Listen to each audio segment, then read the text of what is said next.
एक ऐसा शैतान जो छोटे छोटे गांव के बड़े बड़े घने जंगलों में रहता है। एक ऐसा शैतान जिसकी नजर एक बार आपके ऊपर पड़ जाए तो उसके बाद उसके प्रकोप से आपको इस दुनिया की कोई भी शक्ति नहीं बचा सकती। एक ऐसा शैतान जो इतना ज्यादा खौफनाक होता है, जो जब चाहे तब अपने जानवर के रूप में और जब चाहे तब आपको छलने के लिए इंसान के रूप में आ सकता है। एक ऐसा शैतान जिसका नाम है जंगली इच्छाधारी सुअर। नमस्कार दोस्तों, ब्लडी सत्य के आज के हैरान कर देने वाले बहुत ही ज्यादा खौफनाक एपिसोड में मैं आप सभी लोगों के सामने बबलू नाम के लड़के की भेजी हुई एक ऐसी सच्ची घटना की सच्ची खौफनाक कहानी लेकर आ गया हूं, जिसे सुनने के बाद आप लोगों के रोंगटे खड़े हो जाएंगे। जिसे सुनने के बाद अगर आप लोग रात के अंधेरे में कहीं घूमने के शौकीन है तो खतराने लगेंगे। आइए शुरू से शुरुआत करते हैं। इस घटना को समझने के लिए आज से 15 साल पहले चलते हैं। राजस्थान के बूंदी जिले के अंदर एक छोटे से गांव में मौजूद एक छोटा सा घर था। इस घर में 6 लोगों का बड़ा ही प्यारा परिवार रहा करता था। इस परिवार में बबलू की बहन, माता पिता, दादा दादी रहा करते थे। ये लोग अपना जीवन यापन बड़ी ही अच्छे से कर रहे थे। बबलू की बुआ का घर बबलू के घर से 4 घर की दूरी पर ही था। दरअसल इस एरिया में केवल ये 2 ही घर थे। इनके अलावा इसके आसपास कोई भी घर मौजूद नहीं था, क्योंकि ये इस गांव के बिल्कुल एंड वाले एरिया में रहा करते थे। इनके चारों तरफ जंगल ही जंगल था। घर से 1 किलोमीटर आगे बढ़ जाओ तो घना जंगल लग जाता। उसके थोड़ा और अंदर जाओ तो एक बहुत ही ज्यादा पुराना शमशान घाट मिलता।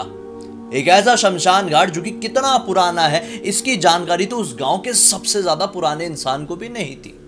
लेकिन लोग इस जंगल और शमशान घाट के बारे में कुछ अजीबोगरीब बात करते थे। लोग कहते थे कि उस शमशान घाट के आसपास भी मत जाओ। अगर तुम्हें काम है तो जाना ही पड़ेगा ना, लेकिन अगर तुम्हें काम नहीं है तो गलती से भी उसके आसपास मत भटकना, वरना आपको कुछ ऐसी परेशानी हो सकती है जिसके बारे में आप लोगों ने कभी कल्पना भी नहीं की होंगी। उस गांव के उस शमशान घाट में केवल एक ही अघोरी बाबा रहा करते थे। एक ऐसे अघोरी बाबा जो कभी किसी को दर्शन नहीं देते थे।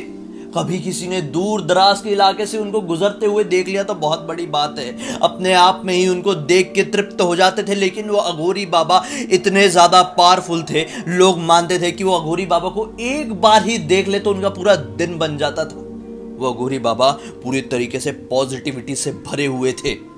वो अघोरी बाबा केवल और केवल शमशान में ही रहते, शमशान में ही सोते, शमशान में ही उठते, सब कुछ वहीं पर करते। उनके अलावा किसी के पास वो शमशान के आसपास भटकने की भी हिम्मत नहीं थी। ये 15 साल पहले की घटना। ये बहुत ही छोटा गांव था। उस जमाने में गांव के घर घर में शौचालय नहीं हुआ करते थे। तो बबलू के जो भी घर वाले थे अपने नित्य क्रिया करने के लिए सुबह सुबह या रात के वक्त घने जंगल की तरफ ही जाते थे। अब एक दिन की बात है, पूर्णमासी की रात थी भाई। चांद बड़ा सा निकला हुआ था। चांद की रोशनी से पूरा जंगल जगमगाया हुआ था। लेकिन इस रात के बारे में लोग अक्सर अच्छी बातें नहीं करते।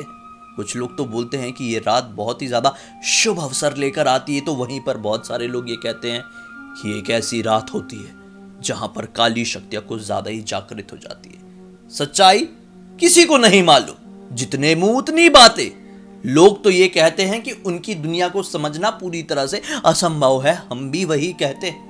तो आइए अभी के लिए यही मान के चलते हैं जिसके ऊपर ये कहानी आधारित है। तो भाई पूर्णमासी की उस दिन रात थी। बबलू की मम्मी को नित्य क्रिया करने के लिए जंगल की तरफ रात के 9 बजे के आसपास जाने की सूझी। अब बबलू की मम्मी थोड़ी घबराने लगी, कतराने लगी, क्योंकि उस जंगल के बारे में अच्छी बातें नहीं होती थी। तो बबलू की मम्मी 4 घर आगे जाके बबलू की बुआ के पास गई, मतलब अपनी ननद के पास गई और बोली मैं जा रही हूं, चलेगी क्या? ने बोली ठीक है चलते हैं। अब दोनों निकल पड़ी भाई।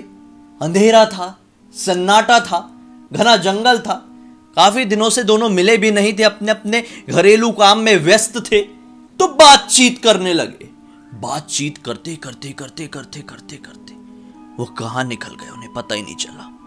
शायद थोड़ी आगे निकल गए, लेकिन कितनी आगे उनको अंदाजा नहीं था। ठीक है, अब अपनी नित्य क्रिया किए और लौट ही रहे थे कि अचानक से देखो, बबलू की मम्मी चल रही थी आगे आगे, बबलू की बुआ चल रही थी थोड़े पीछे पीछे।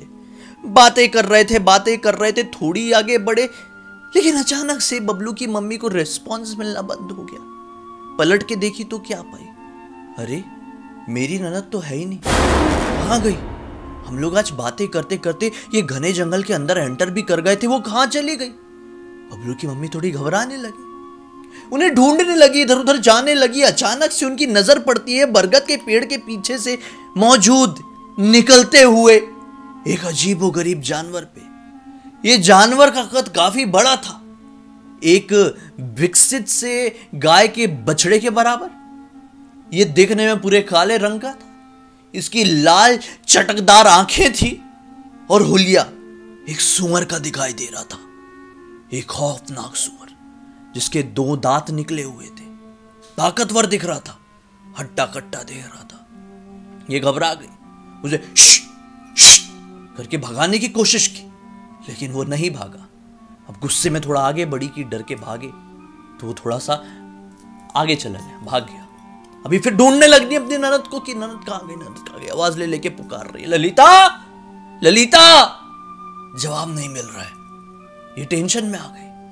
अब अचानक से थोड़ी और आगे ही बढ़ी थी कि अचानक से वो भागता हुआ सूर्य इनकी तरफ बढ़ा। अब ये बोली फिर से क्यों आ गया है? साइड में रखा हुआ था एक बड़ा सा पत्थर, भगाना पड़ेगा, मार मोड़ दिया तो, काट कूट दिया तो डर लग रहा। पत्थर उठाए और उसकी तरफ मारी।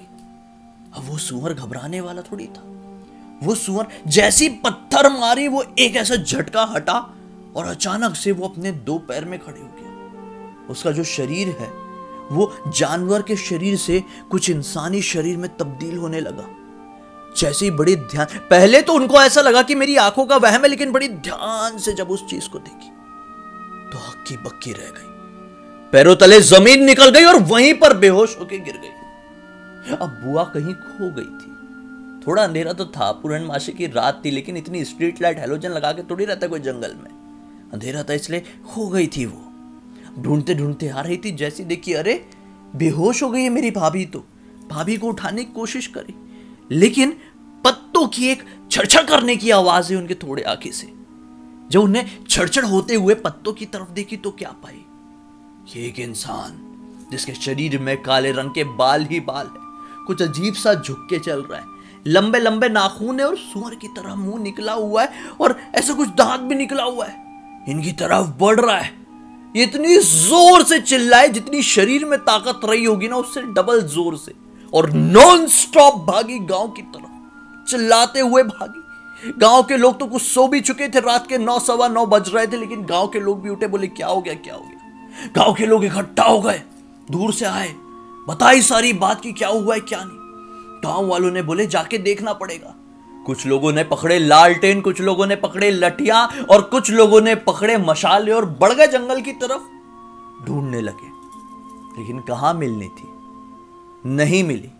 बबलू की मम्मी जहां पर पड़ी हुई थी वहां से गायब हो गई थी। यह जंगल भी किसी भूल भुलैया से कम नहीं था, इतनी आसानी से उन्हें पाया नहीं जा सकता था। अब हताश होकर 2 घंटे बाद लौटे तो गांव का एक बुजुर्ग मिला। मैंने बोला था ना गांव का सबसे पुराना आदमी, शुरू में जिक्र किया था ना, वही आदमी मिला, लाठी टेकते हुए कांपते हुए पांव से इनकी तरफ बढ़ा। मिल गई वो। मैंने मना किया था ना कि उस तरफ मत बढ़ना। क्यों गई थी, क्यों रे बबलू? समझाता नहीं था अपनी मम्मी को। अब बबलू भी क्या बोलता, कुछ नहीं बोल सकता था। अब वो बताता है, तुम लोग जानते भी हो वहां पर घूमता है एक ऐसा शैतान जो कि इच्छाधारी सूअर का है, जो जब चाहे तब सूअर के रूप में रहता है, जब चाहे तब इंसान के रूप में आ जाता है और इंसानों को खत्म करके अपनी भूख मिटाता है। अगर उसके चंगुल में फंस गई होगी तो कोई बचा नहीं पाएगा। गई वो। बहुत सारे लोग जंगल में गए हैं, लेकिन कुछ लोग अपनी दिमागी स्थिति खो के लौटे, कुछ लोग तो मिले ही नहीं है, मैक्सिमम लोग तो गायब ही हो गए, और कुछ लोग मृत अवस्था में मिले, ऐसी हालत में मिले हैं कि किसी जंगली जानवर ने उसे चीड़ फाड़ के खत्म कर दिया हो। अगर बबलू की मम्मी की ऐसी हालत हुई होगी तो कौन होगा जिम्मेदार? मैंने तो सतर्क किया था ना, लेकिन नहीं, कौन समझ पाता। अब लोग हताश थे। बबलू के पापा, बबलू की दादी, बबलू के दादा, बबलू की बहन, बबलू खुद बड़े टेंशन में थे। बड़ी मुश्किल से ये रात कटी। अब जैसे ही सुबह हुई तो इन लोगों ने सोचे, मतलब इनके परिवार वालों ने सोचे ये क्यों ना उसी जंगल में बढ़ा जाए, देखते हैं कहीं मिल गई तो, रात के अंधेरे में नहीं मिली होगी, सुबह मिल जाए तो। ये लोग बढ़ गए, ढूंढने लगे, कहीं पे भी दिखाई नहीं दी। उनकी ननद भी साथ में थी ताकि बता पाती कि कहां थे हम लोग, नहीं मिली। अब अचानक से ये लोग थक हार के लौट ही रहते कि इनको क्रॉस होते हुए दिखे वही अघोरी बाबा। देखो किस्मत कितनी अच्छी, क्रॉस होते हुए दिखे वही अघोरी बाबा। भाग के गए अघोरी बाबा के पैर पकड़ लिए। पहले कभी किसी ने ये नहीं किया था। अघोरी बाबा बड़े ही ताकतवर थे, बड़े ही रौद्र रूप में रहने वाले थे भाई। अघोरी बाबा के पैर पकड़ लिए, बोले कि बचा लो, सारी बात बता दिए, हमारी पत्नी को ढूंढ के निकालो। बबलू के पापा ने तुरंत बोले। अघोरी बाबा ने बोले कि तुम्हारी पत्नी ने बड़ी गलत काम कर दी है, तुम्हें पता था ना कि इस जंगल की तरफ नहीं आना है, तुम भी वही गलती कर रहे। चलो अब हो ही गया है, ऊपर वाले ने, महादेव ने तुम्हें मुझसे मिला ही दिया है, तो शायद उसकी ही इच्छा होगी।